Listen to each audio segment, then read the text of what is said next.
رسول اللہ اور ہندوستان اس تناظر میں 10 سے 15 منٹ میں اپنی گفتگو رکھیں.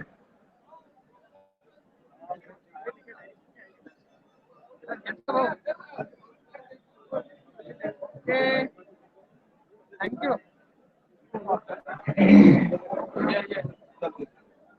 الحمد لله رب العالمين والصلاة والسلام على سيد الأنبياء والمرسلين أما بعد فأعوذ بالله من الشيطان الرجيم بسم الله الرحمن الرحيم ألف لام ميم ذلك الكتاب لا ريب فيه هدى للمتقين صدق الله ومولانا العظيم وصدق رسوله النبي الكريم الأمين ونحن على ذلك لمن الشاهدين والشاكرين والحمد لله رب العالمين. عزیزان گرامی،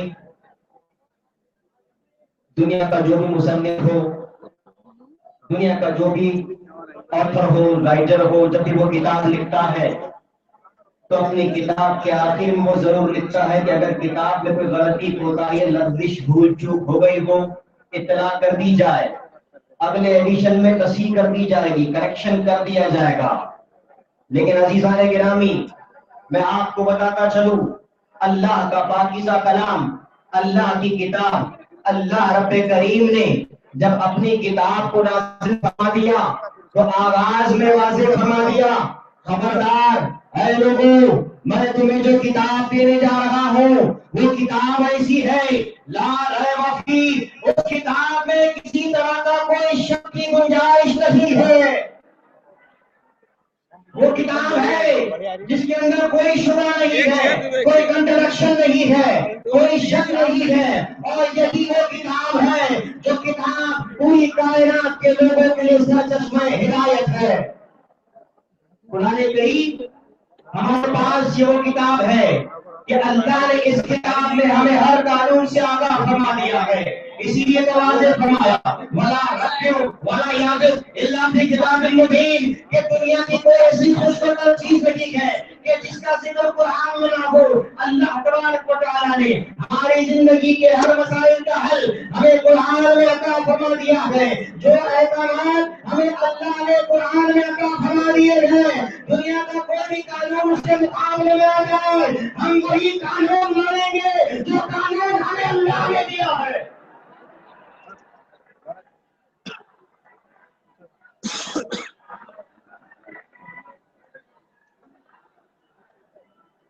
عزیزان گرامی، واضح کرتا چلوں، ہندوستانی حکومت کی وہ ہماری حکومت ہے، یہ وہ ہماری حکومت ہے کہ جس نے اپنے کانسٹیٹیوشن کے اندر آرٹیکل نمبر 25-26 کے اندر چاہے وہ کسی بھی دھرم سے تعلق رکھنے والا ہو، freedom to manage religion affairs کا اختیار دیا ہے.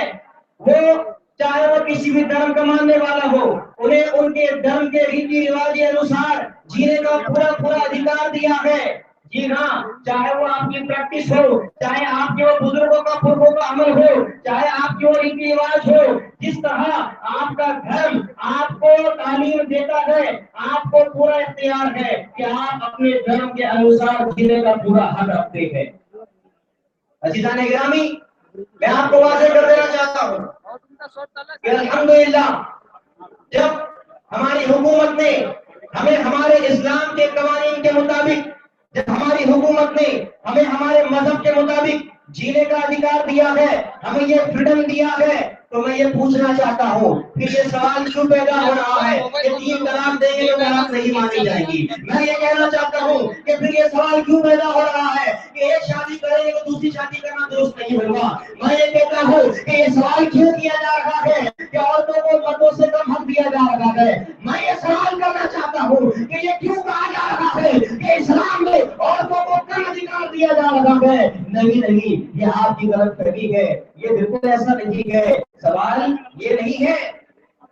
لوگ کہتے ہیں کہ اسلام عورتوں کو ان کا ادھیکار نہیں دیتا. ارے میں یہ کہتا ہوں کہ اسلام نے عورتوں کو جتنا ادھیکار دیا ہے اتنا دنیا کے کسی مذہب نے نہیں دیا. میرے پاس اتنا وقت نہیں ہے